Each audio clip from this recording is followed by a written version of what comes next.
打扰一下，请问我们可以结为道侣吗？女的，可以。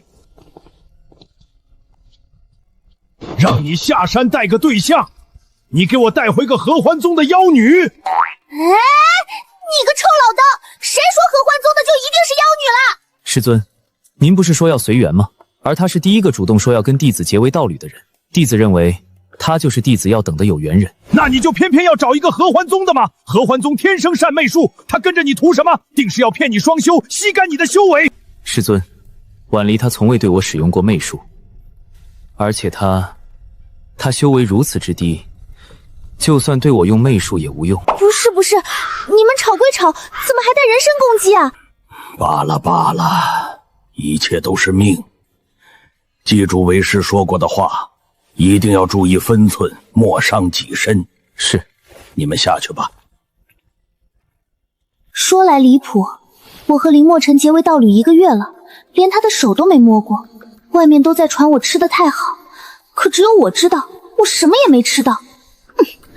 而且林墨尘这人简直是直男中的战斗机，不管我怎么暗示他都听不懂，他越不理我，我就越起劲儿。后面我实在没辙，给他下了点草药，结果他居然说感觉身体热热的，挥剑都更有力气了，然后直接破门而出，练了一晚上剑法。谁懂啊，整个一情窍不开。难怪是百年难遇的修真天才，我真是搞不懂，这样一个人当初为什么会毫不犹豫地答应跟我结为道侣。当然是因为你长得美啊，男人都是视觉动物，遑论你这种尤物，就算是当个花瓶放在身边也是赏心悦目的。不是跟你说过了吗？没有我的允许，不准随便读我的心。对不起，习惯了。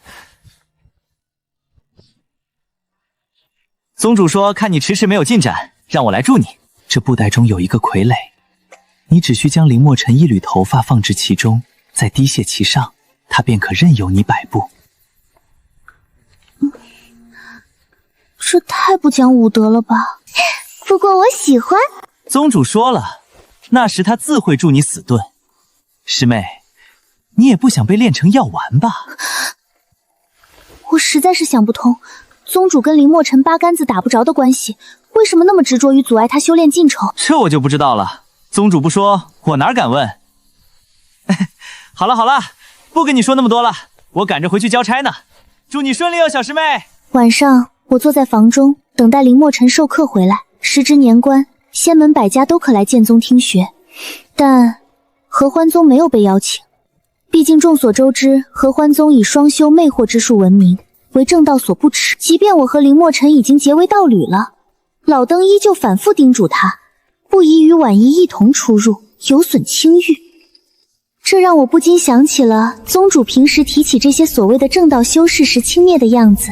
我们合欢宗尊群两情相悦，从不强迫，也不是什么阿猫阿狗都想尝一口的，起码得像林墨尘这样冷峻如孤峰之雪，锋芒似匣中明剑的，才值得我花上一点心思。我正想着下一步计划的时候，林墨尘回来了。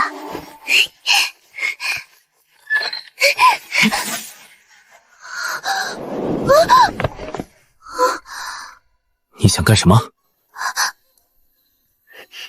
哥哥，我只是觉得你辛苦了，想给你梳梳头。不要这样喊我，我不喜欢这个称呼。你要是不知道叫我什么，可以和其他人一样喊我林师兄。哼，还林师兄呢，我呸！可我是你的道侣啊，喊你林师兄，那我与旁人如何区分开来？既要区分，你便和师尊一样，喊我阿晨吧。好啊，阿晨，你快坐，我要给你梳头。为何要梳头？民间婚家本就有互相梳头的习俗啊。你我虽结为道侣，但仪式是一概没有的。我心中有遗憾，总想补足。你不会连这么小的心愿都不满足我吧？我就知道，我想跟你结为侣是钟情于你，你想不想跟我结为道侣是别有目的？你说说吧，你到底有什么目的？是想杀妻正道还是什么？你想多了。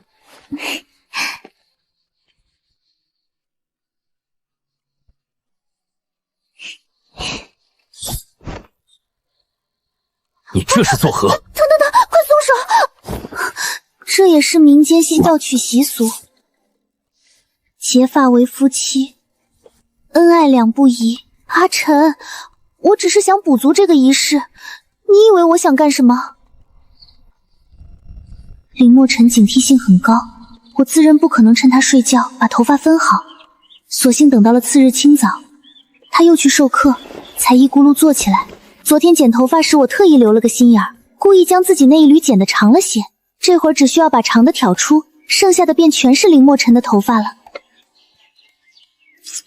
一缕红光一闪而逝，傀儡的瞳孔似乎亮了一些。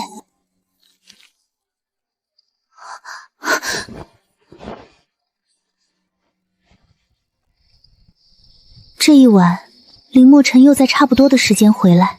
晚上林墨尘回来后，我故意装睡，直到林墨尘彻底睡着后，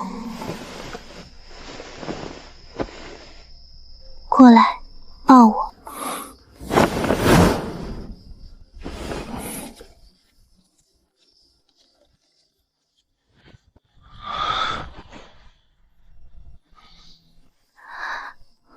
不是不让碰吗？不是手都不让摸吗？嘿，我就碰，我就摸。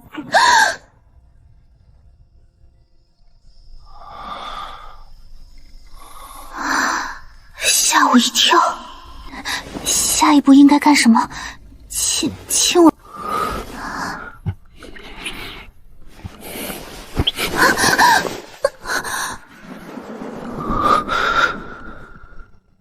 不是梦，你对我做了什么？师兄不是说这个傀儡是主压箱底的宝贝，绝对能硬控林墨尘3天3夜吗？这才多久，他怎么就醒了？现在好了，我要说什么？我该怎么做？我要不要跪地求饶，或者哭天抢地，再或者装鬼上身？唉，不行，他又不是傻子。算了，都不如直接装晕。我能感觉到林墨尘的视线在我身上盯了很久，似乎要将我盯穿。不知过去多久，林墨尘忽然起摔门而出。之后一连几日，我都没再见过林墨尘。师兄倒是天天用传音符找我。事成否？否。还未成。我给你的傀儡你用了吗？用了。用了还未成。你还好意思说？用到一半他醒了，我都怕他砍死我。不可能！你确定按我说的做了？当然。你确定将他的头发放入傀儡了？等等，可能好像或许放入傀儡的不只有他的头发，还有我的。这么一想，一切似乎都合理了。难怪傀儡跟林墨尘只有8分相像，难怪他那么快就摆脱了操纵。合着傀儡根本没有完全控住他呀！唉，婉离，听师兄一句劝，把傀儡藏好。你可没林墨尘那么大的本事，要是有人知道了傀儡的用法，哪怕功效对你只有2分，也够你受的。此计不成，只能再想办法。3个月的期限悬在头上，被炼丹的命运就在眼前。我想，我还能再抢救一下。只是林墨尘却不愿再与我同住了。他白日授课，夜晚去后山打坐，总之不来找我。不过我这个人向来有主观能动性，山不救我，我自救山。我拿着他给的玉牌，开始日日去听学。稀奇的是，林墨尘居然开始疏远我。当初就算老登说跟我结为道侣会毁他清誉时，他都没有疏远我，这会儿居然疏远我了。他处处回避我眼神，哪怕我故意举手提问，他也全当没看见。几次下来，我彻底忍不住了，趁着散学把他堵在室内。你躲什么？还是为了那晚的事，对不对？我知道我算计你是我不好，可我只是太心悦你，想跟你亲近。你要是这么排斥，当初为什么要跟我结为道侣？哦，我明白了，你想利用我。我就知道你别有目的，你说你的目的到底是什么？我就知道这招对他有用。我已经解释过了，没人想利用你，你不要胡思乱想。那你说你是心甘情愿与我结为道侣吗？是。既然是心甘情愿，我亲近你一下怎么了？除非你别有目的。就算是道侣，一切也得循序渐进吧。好，那你跟我回去住，我重新跟你循序渐进。我可以回去住，不过你不能再轻薄你。是。这好说，我答应了。但答应他的是这一秒的婉离，不是下一秒的婉离。所以我答应了约等于我没答应。当晚，林墨尘果真回来了。我听着对床熟悉的清浅呼吸，难得有些失眠，掰着手指算算，此时距宗主给我设下的期限只剩1个多月了。可林墨尘依旧像块唐僧肉，看得着吃不着，怎么办啊？难道真的要成药丸了吗？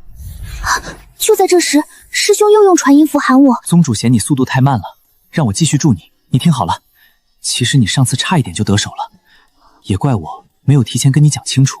那头发只能是他一个人的，这次咱俩都绷紧点，争取直接拿下。唉，我倒是想拿下，但林墨尘现在更戒备了。我知道，所以我给你找了个比傀儡更好用的东西。是什么？这东西叫合欢骨，遇血则融。你想办法让林墨尘受伤，然后趁机融进他血里。此后他看万物都会联想到你，那么一切也就水到渠成了。太好了，这次我看你怎么逃过我的手心。婉离，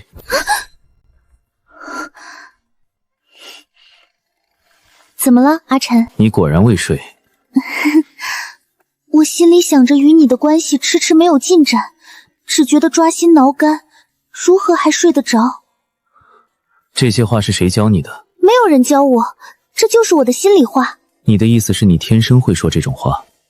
师尊说你们合欢宗惯会玩弄人，没有真心全是假意，你觉得呢？你别听他瞎说，这都是因人而异的。你看我对你就是一片赤诚之心。是吗？当然。先前总是你问我，我都没有问过你。婉离，你为何要与我结为道侣？这还用问？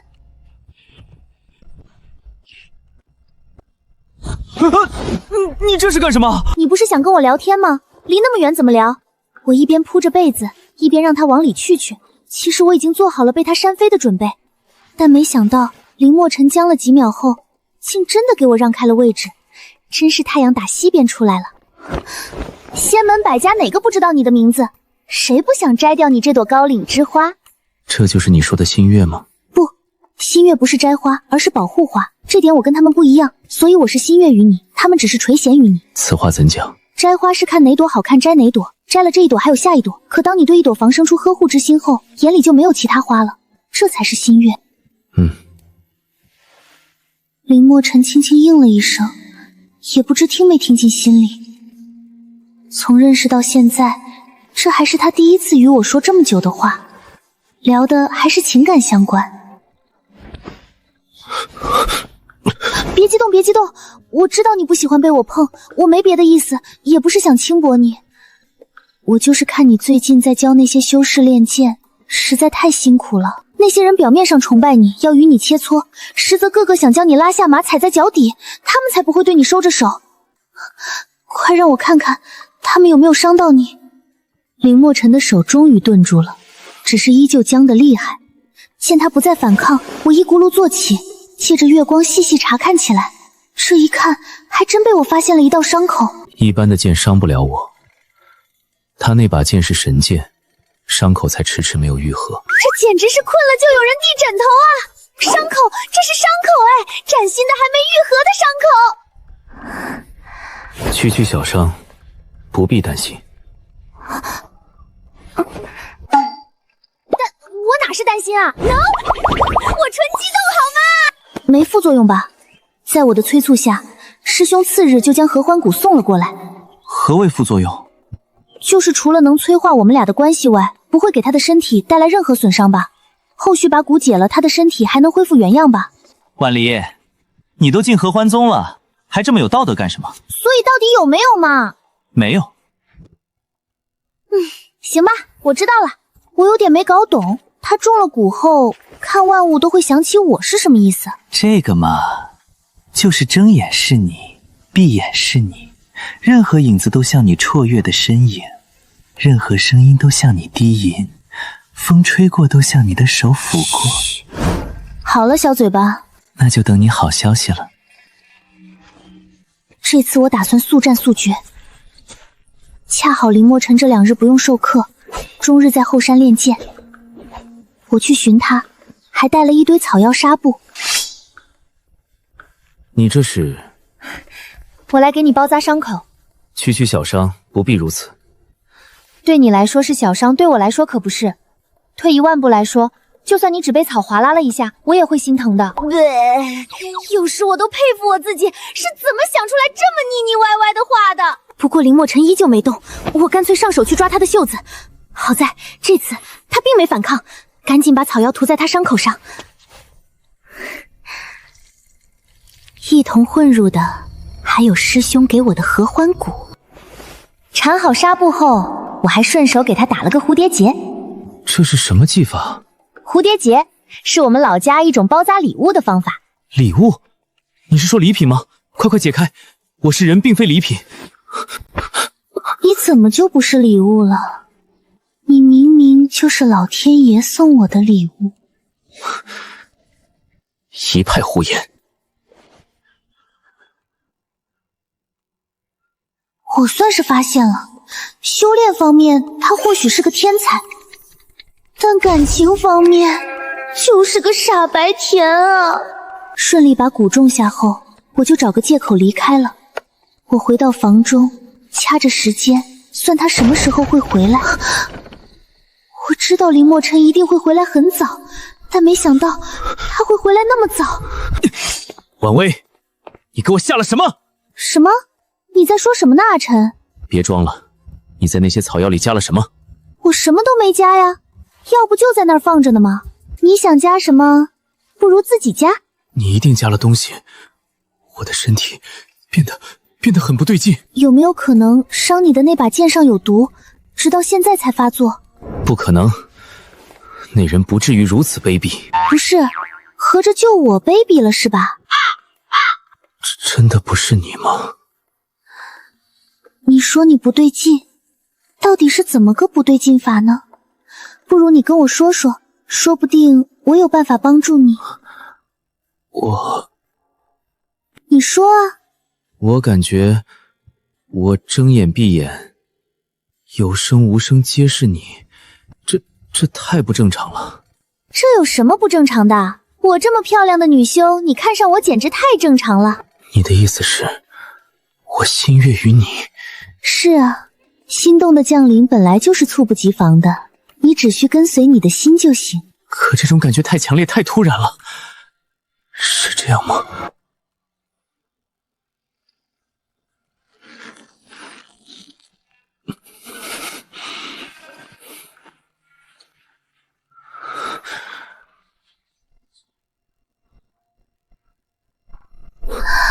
阿晨，你想对我做什么呢？跟随你的心就行。妖女，你要对本座弟子做什么？速速放开他！师尊，你还知道我是你师尊？你看看你现在狼狈的样子，我让你提防他，让你莫伤己身，你全都忘了吗？弟子不敢。都是你这个妖女！我今天就要将你就地正法！师尊不可，此事与婉离无关，是弟子禁不住诱惑乱了道心，还请您不要迁怒他。逆徒，休要管我！你还嫌自己不够丢人吗？师尊，此事真的与婉离无关。与他无关？你到底知不知道，就是他给你下的蛊，把你作弄成这样？他说他没有。没有？来，当着我的面再说一遍，你到底有没有？你若再敢胡诌一句，我定拔了你的舌头！我是给阿晨下了蛊，眼下行刑师实在不利于我，我只能屈能松的改口。但我只是太想跟他亲近了。退一万步来说，我是他的道侣，我想跟他亲近有什么错？宗主，你年纪大了，你根本不懂我们年轻人在一起有多干柴烈火。还在这胡说八道！您别怪婉瑜，他也说了，他只是太想跟我亲近，才会一时鬼迷心窍，给我下蛊。后续我一定会好好教导他，让他认识到自己的错误。我没听错吧？他竟然如此帮我说话！你这逆徒，故意拖延到此刻才来，就是想看看你能否记住为师的话，莫伤己身，莫伤己身。可如今看来，你简直太让我失望了。既然你如此相信这个妖女，我倒要让你看看你是如何被他耍得团团转的？不是，这老登居然拦了我所有传音符，他就这么堂而皇之的把我和师兄这么多天的对话全放了出来。我们吐槽，我们算计，我们大笑，我们嘲讽，那些没营养的话跟立体环绕一样，清楚的在日内循环播放。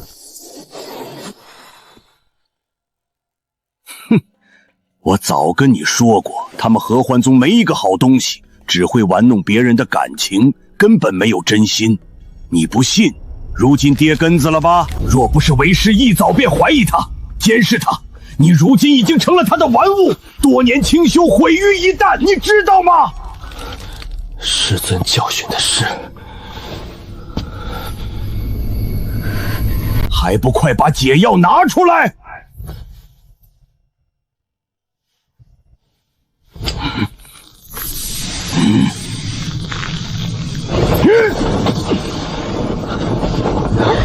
阿晨，你敢拦我？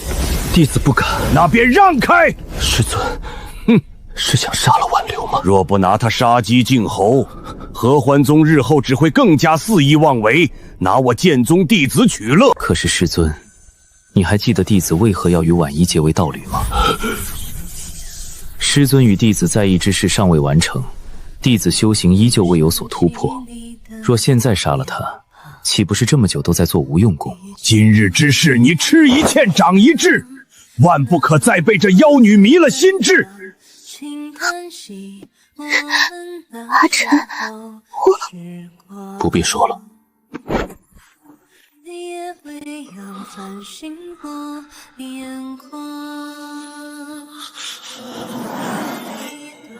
婉离，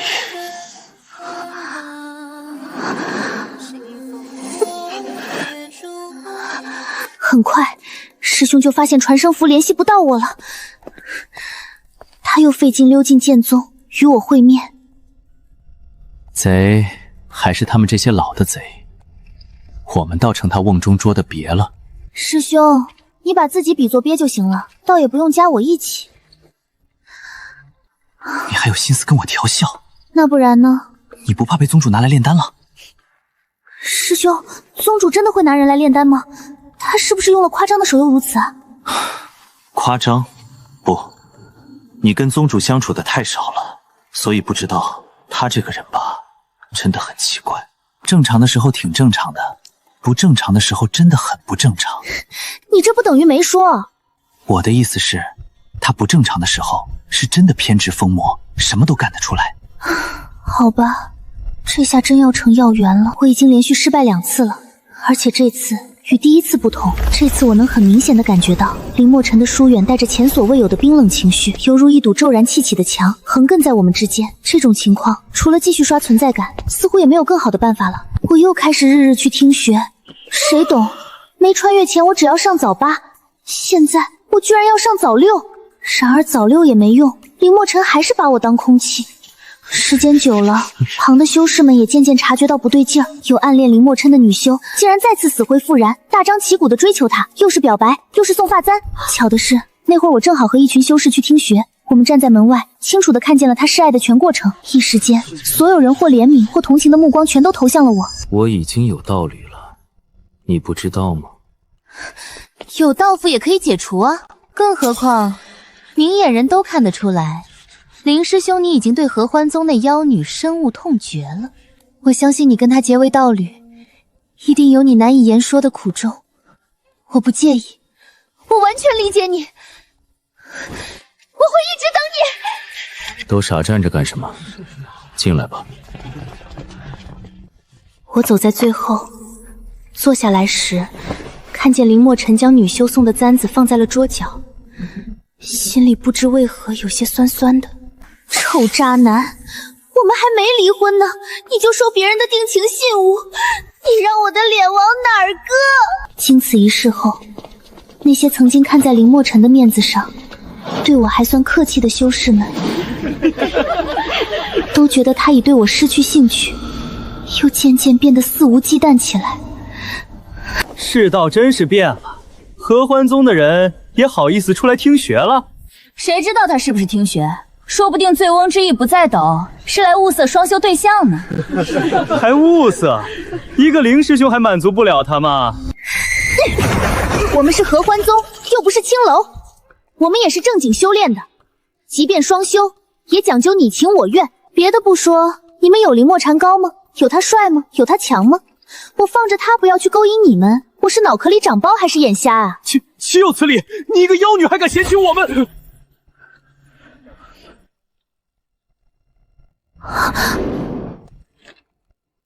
言语骚扰女修，你们不必再听学，直接滚回各自宗门吧。凭林墨尘的耳力，我刚才夸他的话，他肯定全都听见了。可他一句回复都没有，甚至没看我一眼。王八蛋！我不就对他撒过一些无伤大雅的谎吗？怎么这么小心眼儿？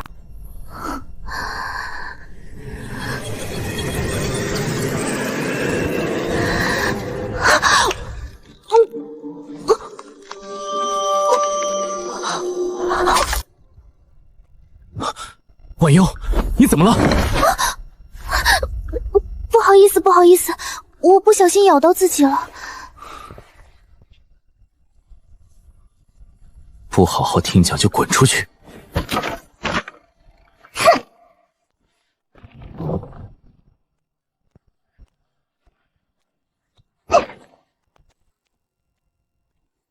只是忽然我又反应过来，我真是飘了。我现在是在攻略林墨尘啊！要是攻略不下来，我马上就要被宗主炼丹了。就这我还敢朝他发脾气？之后我又学着别的女修给林墨尘送礼。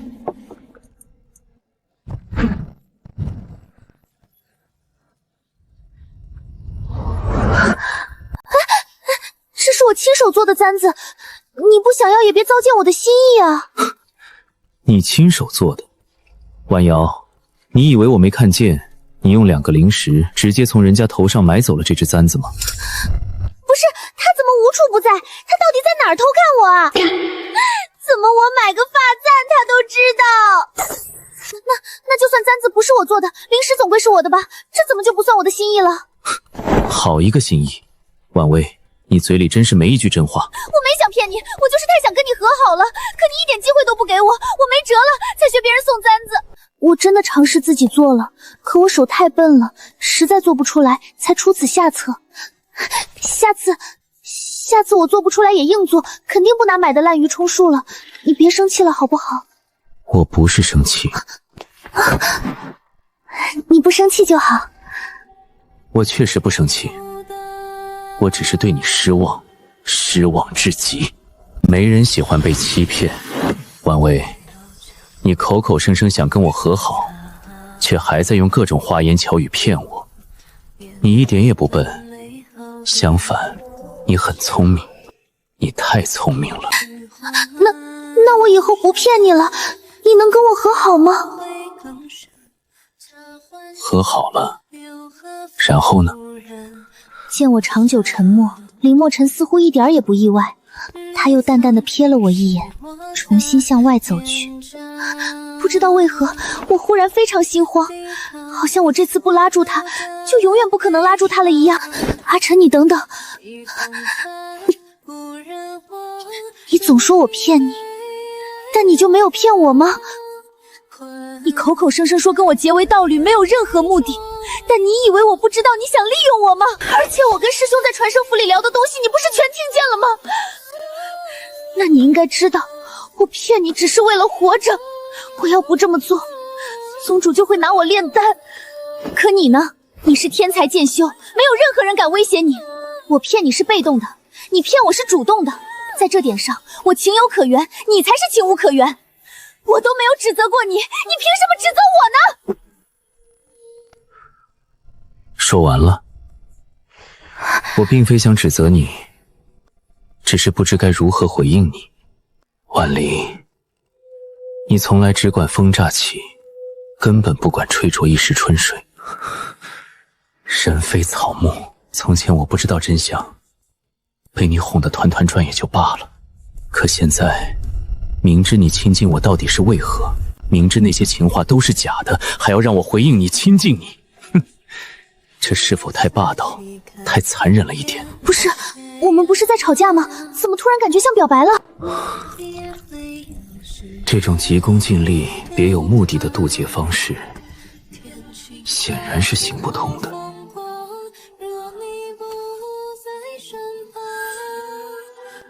或许我从一开始就错了，婉离，我们还是解除道侣关系吧。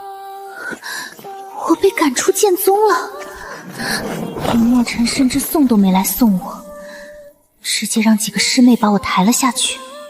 我灰溜溜地滚回了合欢宗，又气又焦虑，每晚都睡不着觉，甚至害怕宗主发现后直接拿我炼丹。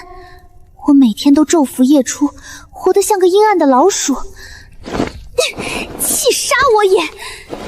我想象着林墨尘的样子，对着空气一阵拳打脚踢。嘟嘟囔囔的，骂谁呢？还能有谁啊？林墨尘啊！马上3个月的期限都要到了，他居然直接跟我解除道侣关系了！我这是辛辛苦苦忙半天，一朝回到警方前。何为警方前？我跟你说不明白。你等等，这酒太醉人了，你只能倒出来抿几口。我好惨啊！真的，我正和同学吃着火锅唱着歌，一转眼就穿来了这里，还再也回不去了。我好想打游戏啊，好想玩手机啊！何为手机？这好惨，从小就没人疼我，穿到这儿还是没人疼我。关键我一妙龄少女，一不小心还成二婚了！何为二婚？我跟你说不明白，但我真的好惨。都怪李墨尘，翻脸跟翻书一样，前脚表白后他就把我赶出来，他凭什么把我赶出来？他不知道我快死了吗？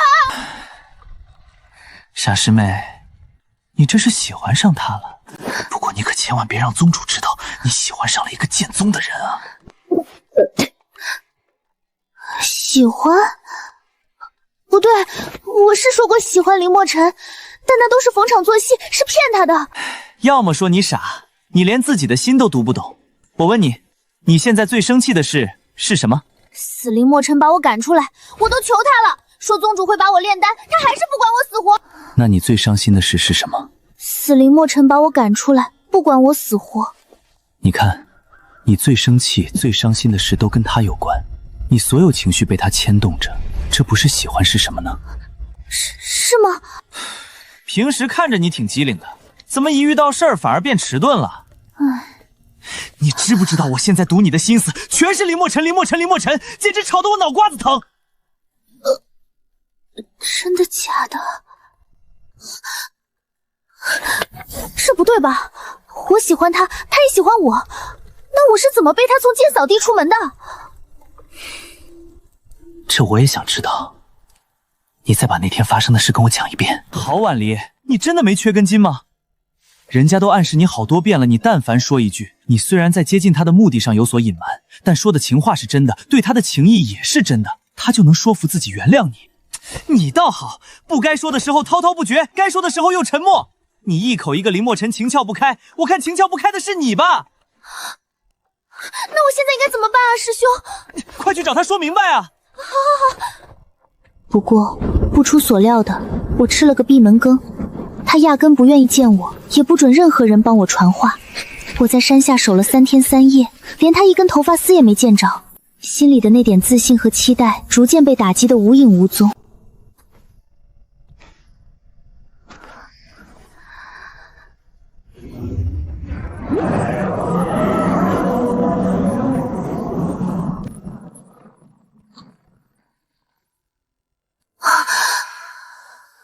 再次睁眼时，面前是一片绯色雾雾弥漫的曼陀罗花田。这不是林墨尘讲学时提到过的玲珑塔吗？专为剑宗考核修士们听学效果所用，一共7层，分为7个关卡，分别对应修士必修的心、体、术、智、情、智、道7重境界。而我所在的这层就是第5关情照花海。这可是要命的地方啊！我怎么跑这鬼地方来了？关键是我还动弹不得，发不出任何声音，只能任凭花粉吹落在我身上，四肢百骸都渐渐泛起热意，这是中毒的征兆。我要是没记错，林墨尘讲学时特地提到过，不可在这一层久站，否则就会脚下生根，成为花田的养料。我不知道自己已在这站立了多久，但很显然，再不想办法逃出去，我就要交代在这儿了。我正乱七八糟想着的时候，眼前景色倏然变化。我瞠目结舌地看着一个个自己出现在花海的每个角落，一个个我或大笑，或娇怨，或小气。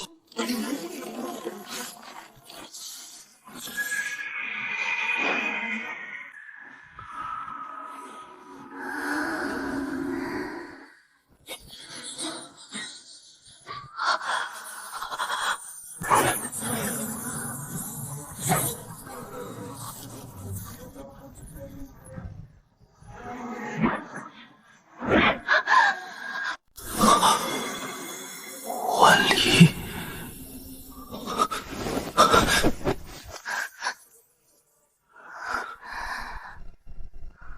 真的是你？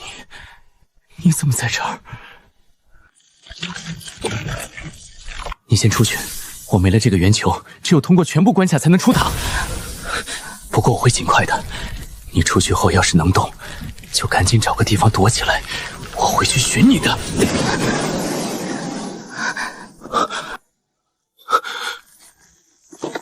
看来我注定要留在这儿当花肥了。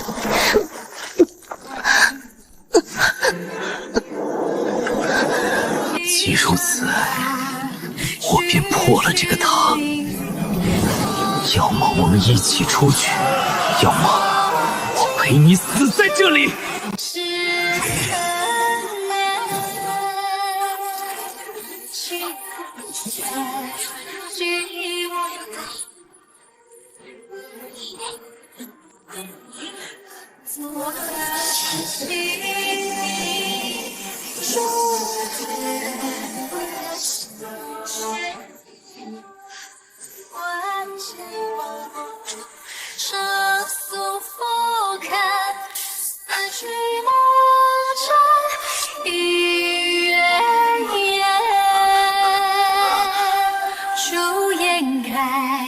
婉离，我很喜欢你。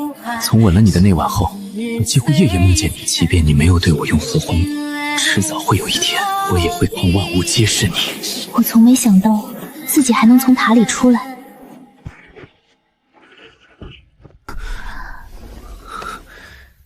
这件事不是你有意设计吧？不是。你要对我说实话，拿这种事情骗我，我应该会恨你的。真的不是。阿晨，莫要胡闹！你多年清修，飞升指日可待，万不可因一个妖女毁于一旦。阿晨，你在听吗？回答我！好吵啊，哥哥。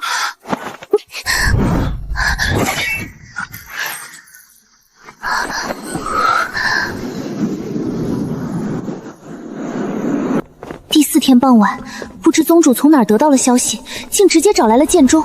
我赶紧去见他。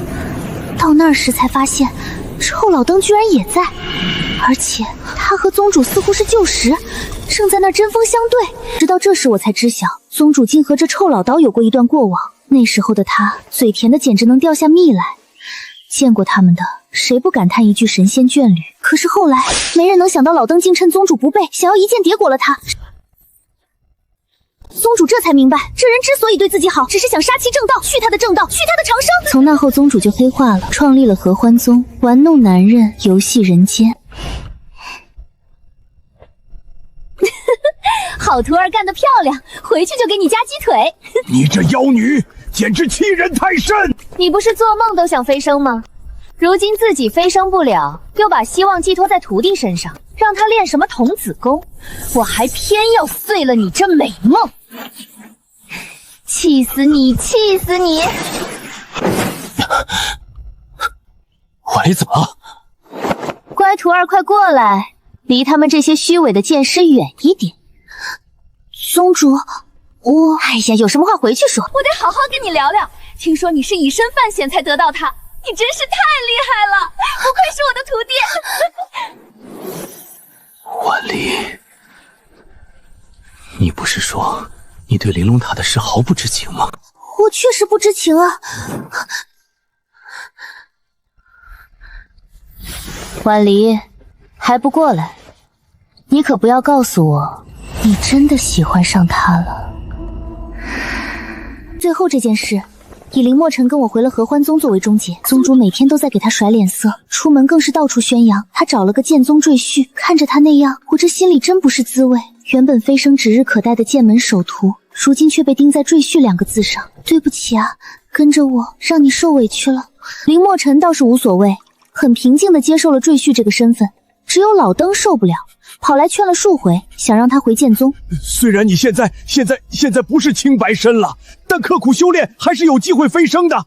跟为师回去吧。不了，师尊，飞升是您的执念，不是我的。我现在只想陪在婉离身边。你会后悔的。是，我后悔没有早点遇到他。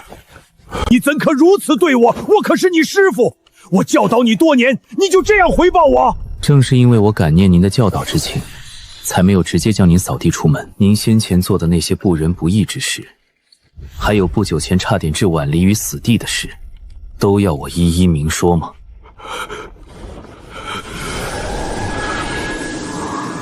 请你离开。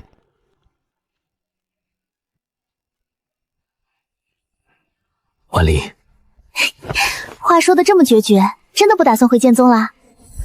不回了，我就喜欢在合欢宗陪着你。万一有一天你腻了，不想跟我待在一起了怎么办？不会有那么一天的。婉离，我好像还没对你说过，从我出生到现在，从没什么想要的东西。师尊让我干什么我就干什么。我活着好像只有一件事，那就是师尊希望我飞升，所以我得飞升。但遇见你之后，我第一次有了我想干什么这个念头。它是因你而起的，也与你共存。所以，换句话说，我想干什么，就是我想和你一起干什么。我存在，就是我想和你一起存在。阿晨，我们要一直这样在一起，好吗？此后的万载春秋，每一个日落，我都陪你看。好，这可是你说的，不许耍赖。